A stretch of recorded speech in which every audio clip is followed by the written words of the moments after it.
Intake ज़िला शिमला की आज रामपुर में बैठक हुई है कमेटी की।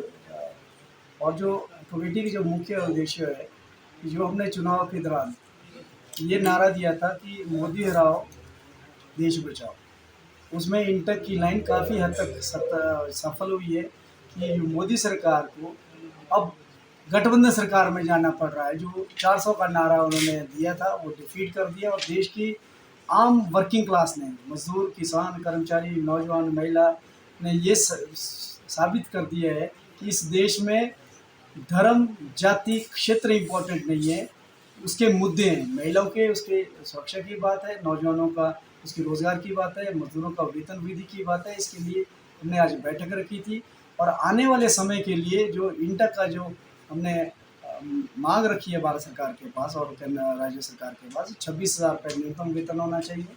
नरेगा मजदूर है उसको 200 दिन का रोजगार साल में मिलना चाहिए और न्यूनतम वेतन जो है हाईएस्ट, चाहे अगर केंद्र सरकार का हाईएस्ट है तो वो मिले, अगर राज्य सरकार का तो वो मिले। और सोशल सिक्योरिटी की बात बोलिए, जो अनऑर्गेनाइज असंगठित क्षेत्र में जो मजदूर काम करता है उसके लिए पेंशन की बात है। न्यूनतम जो पेंशन है उसका 9,000 रुपये होना चाहिए। और जो ओल्ड पेंशन स्कीम है वो तुरंत सरकार पूरे देश में, पूरे प्रदेश में लागू करे, पूरे देश में लागू करे, ये भी हमारी बात है। दूसरा, जो जॉब क्रिएट करे वो नौजवानों के लिए, ये भी हमारी सरकार से बात है। और साथ साथ में जो वेल्थ टैक्स है पूंजीपतियों के लिए, वो 1% रखा है केंद्र सरकार ने, तो उसको बढ़ाया जाए, उसको मैक्सिमम लिमिट करे उसकी, ताकि देश की आय बढ़े। और जो जीएसटी लगाई उन्होंने, जैसे खाने पर लगाया है, इन्होंने फूड स्टॉक पर उन्होंने लगाया है, स्टेशनरी पर लगाया है, मेडिसिन पर लगाया है, दवाइयों पर लगाया है, इसको हटाकर जो इसको ख़त्म किया जाए। और पेट्रोल डीजल को भी इसके दाम कम करे और उस जीएसटी के दायरे में उसको लाए ताकि वो सस्ता हो। ये सारी बातें हमने की है। और जो ईपीएफ पर जो डिफ़ॉल्टर जो एम्प्लॉयर होगा जो जमा नहीं करता, उसको पेनल जो प्रोविजंस थे उसको उन्होंने कम कर दिया, वो पैसा उस पर भी जो है वो उसको रिवोक करे जो सरकार का नोटिफिकेशन। ये सारी बातें हम लोग करें। और हमारा शिमला ज़िले में हमने इंटक ने ये जिम्मेवारी ली है, जिसमें ज़िला शिमला है, ज़िला किन्नौर है, लाहौल स्पीति है, कुल्लू है, कि किस तरह से हम यहाँ पर मज़दूरों को अपने संगठन में जोड़ें और उसकी जो रोज़मर्रा की डिमांड है उसको उठाएं और लड़ें।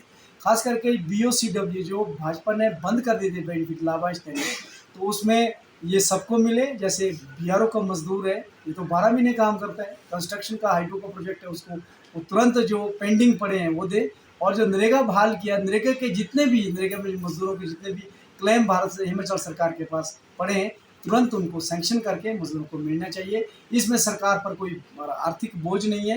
ये पहले ही बजट उसमें अवेलेबल है, सेस जमा हुआ है सरकार के पास और बोर्ड के पास फंड है।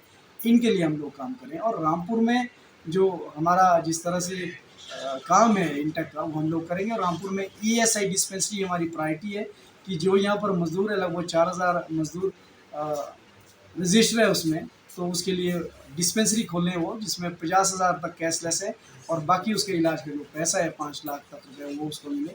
इसके लिए तुरंत राज्य सरकार के माननीय मुख्यमंत्री से, हमारे माननीय विक्रमादित्य जी, हमारे माननीय विधायक नंदलाल जी और जो स्वास्थ्य मंत्री है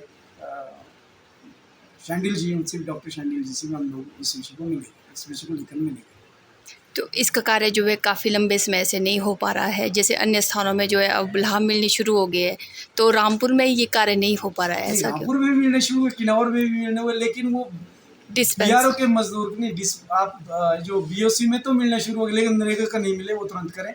जहाँ पर जो ईएसआई की बात है, वो रामपुर को पहले मिलते शिमला जाना पड़ता था।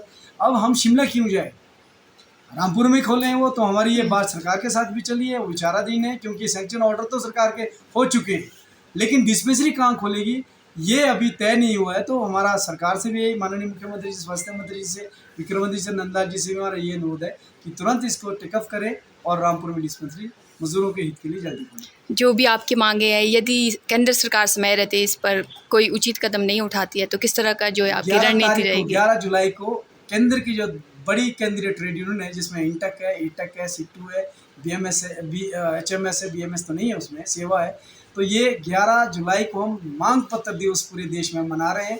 जो मैंने आपको पहले बातें बोली है इसके लिए हम पूरे देश में धरना प्रदर्शन करेंगे या ज्ञापन देंगे। अगर नहीं होगी तो जिस तरह से पहले हमने मोदी सरकार के खिलाफ राष्ट्रीय हड़तालें की है, जिसमें 28 करोड़ कर्मचारी, मजदूर, नौजवान, किसान हड़ताल पर गए हैं, तो दोबारा से जाएंगे। हमारा तो कोई हमारी बात नहीं मानेगा तो हम तो ट्रेड यूनियन मेथड उसको अडॉप्ट करेंगे।